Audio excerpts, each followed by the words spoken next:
Et les pirates, bon, chose promise, chose due, vous avez voté de manière nombreuse, ou nombreuse et nombreux, excuse-moi, pour voir comment on faisait une petite distribution sur cette Audi A4 en 2 litres 4 V6. Bon. Alors, comment te dire? Je vais te dire déjà ce qui a été fait avant. Bon, on a enlevé les caches, évidemment.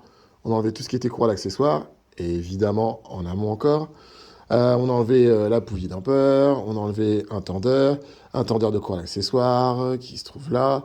Enfin bref, on a fait un peu de propre. Du coup, là, c'est vraiment la partie distribution. D'accord? Donc, V6, tu te doutes bien qu'il y a cette partie-là, la première partie du V, l'autre partie du V. Et en bas, qu'est-ce que c'est? Qu'est-ce que c'est? Qu'est-ce que c'est? Je te le donne en mille. Non, tu me réponds pas? Bon, bah, c'est le vilebrequin. Là, il va falloir qu'on dessert cette partie-là, le tendeur de la distribution. Tu vois, ça a été, à mon avis, ça a été changé parce que c'est quand même assez récent. Ça se voit, c'est quand même propre. Donc, il va falloir qu'on pige, qu'on le descende, qu'on repige pour que ce soit libre, pour pouvoir détendre la courroie d'accessoire, la courroie de distribution, excuse-moi, et sortir la distrib. Une fois qu'on aura fait ça, on va changer les galets et on repart sur quelque chose de neuf et surtout sur quelque chose de tendu. Parce que là, comme tu peux voir, j'ai eu énormément de chance, sachant que le véhicule, j'ai roulé avec, j'ai dû faire à peu près 100 km avec. Et franchement, il y a 2-3 fois, j'ai mis 2-3 coups d'accélération histoire de voir s'il fonctionnait bien. Mais aucun bruit de claquement, hein. Franchement, pourtant, je prends pas souvent le risque de rouler comme ça avec un véhicule. Mais là, j'avais pris le risque parce que, bah, à l'oreille, j'entendais pas de bruit de claquement, rien du tout. Et franchement, j'ai une chance. Bon, je serais peut-être 1 € million ce soir. Allez, on enchaîne. Bon, je vais essayer de te filmer un peu comment ça fonctionne. Alors là, ça a déjà été marqué. Donc ça veut dire que la distrib a déjà été changée. Ce qui explique que cette pièce-là est à peu près neuve. Mais nous, on va quand même tout remarquer. Donc, on va bien se mettre en face. Un coup de blanco. Hop. On est bien nickel. Pareil de l'autre côté.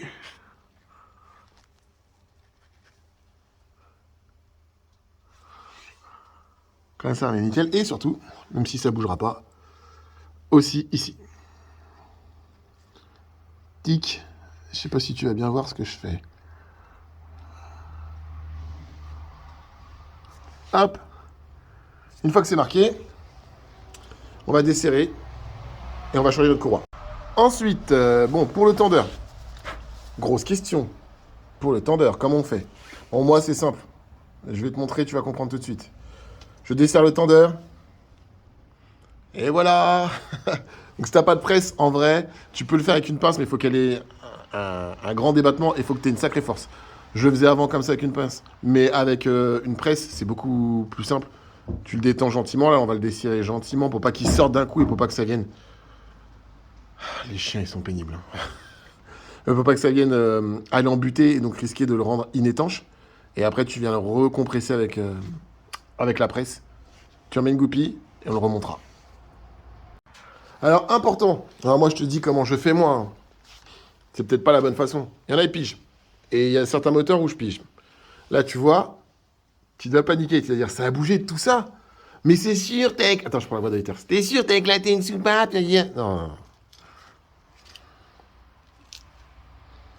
T'as compris? Quand je desserre, je l'accompagne doucement. C'est sûr que si tu enlèves la courroie d'un coup, oui, là, tu as des gros risques. Donc, je mets ça des deux côtés. Il y en a une que je bloque et l'autre que je desserre gentiment en même temps que j'enlève la courroie. Comme ça, pas de risque de casser quoi que ce soit. Vu que je le dépose gentiment, il n'y a pas de force. C'est appuyé, mais il n'y a pas de force. Et l'autre, tu vois, bah, bizarrement, quand j'ai enlevé le dispositif, elle n'a pas bougé ou très peu. Tu vois, je sais pas si t'as vu, non, elle n'a même pas bougé. Donc voilà, là, il reste plus qu'à nettoyer, parce que si j'aime bien que ce soit propre, on va tout nettoyer, comme ça on va pouvoir repérer où il y a éventuellement des fuites. Et une fois que j'ai repéré les éventuelles fuites, ou si c'était des fuites résiduelles, je vais nettoyer juste, on remonte la courroie. Voilà. Bon, tu vas comprendre pourquoi il faut toujours garder des trucs. Souvent, je te dis, garde, bon là, il y a des clés, mais souvent, je te dis, garde les choses, on sait jamais, ça peut servir. Oui, et ben là, tu vois, regarde. Tiens, tu vois ça? Le découpilleur de grenades, et ben regarde, tu vas voir à quoi ça va me servir. Tu vois? Bon, la petite presse, hop, on l'a mis sous pression, on a mis le trou en face du trou, et là, oh, oh bah, attends, faut que je trouve le trou. Voilà, hop, clac, ta grenade elle est prête. Et voilà pourquoi il faut toujours garder les trucs quand tu les démontes, on sait jamais, ça peut servir. Bon, alors, du coup, là, t'enlèves, t'enlèves, j'ai plus mes mots aujourd'hui, hein, je te jure. T'enlèves ça, voilà, t'enlèves ça, avec un extracteur, la poulie. T'enlèves la poulie avec un extracteur, donc soit un extracteur à griffe comme ça, soit sinon des extracteurs plats, tu sais, où tu viens serrer au milieu. Pour accéder à la petite vis qui se trouve là. Comme ça, après, tu tombes la pompe à eau. Là, je vais nettoyer le plan, remettre de la pâte, parce que j'ai pas envie de faire ça deux fois, plus le joint. Comme ça, au moins, t'es sûr.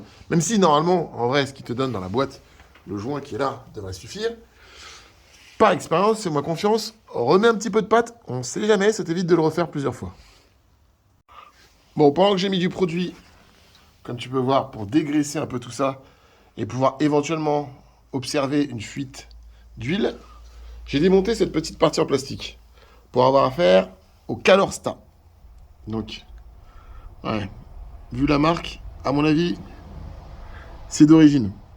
Donc j'ai bien fait, je pense, de le changer. Vaut mieux le prévoir. Tu vois, c'est des pièces, tu vois ce que je veux dire, de vente à ta distribution.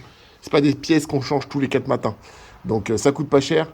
Je crois que ça doit coûter une vingtaine d'euros, même pas. Mais franchement, si tu as ce genre de modèle-là, fais-le. Quand tu fais ta distrib, au moins tu seras pas embêté. Wow, bon, la suite. Là déjà, ça c'est la pompe à eau. Tu vois, comme je t'ai dit, je mets toujours un petit peu de pâte à joint moteur. Pareil sur le joint de l'autre côté. J'en mets pas des tonnes, mais au moins ça peut te permettre de, si le joint est légèrement défectueux ou pas assez épais ou je ne sais quoi, ou... Bon, tu sais très bien comment c'est fait, hein. C'est fait par des machines, il y en a des millions de joints qui sont sortis comme ça à chaque fois, et je pense pas qu'ils s'amusent à contrôler chaque joint. Donc tu peux avoir la malchance, ça m'est déjà arrivé, et du coup tu es obligé de redémonter tout, et c'est chiant. Donc je mets toujours un petit peu de pâte à joint, je remets le joint, je mets la pâte à joint de l'autre côté, pareil, pas énorme, pas épais, mais juste ce qu'il faut pour pouvoir éventuellement faire une étanchéité si tu as une dinguerie sur le joint qui est en minéral, en papier, voilà. Donc du coup, on va remonter la pompe. Et pour ce soir, on va arrêter parce que bah, du coup, il me manque le Calorstar, qui n'est pas de la bonne taille. C'est tout pour aujourd'hui, j'espère que tu as aimé. Si c'est le cas, un petit j'aime et abonne-toi sur la chaîne YouTube pour voir la partie remontage et calage de la distribution. Tu peux nous retrouver aussi sur Instagram, 402 Customs Pirates Automobiles.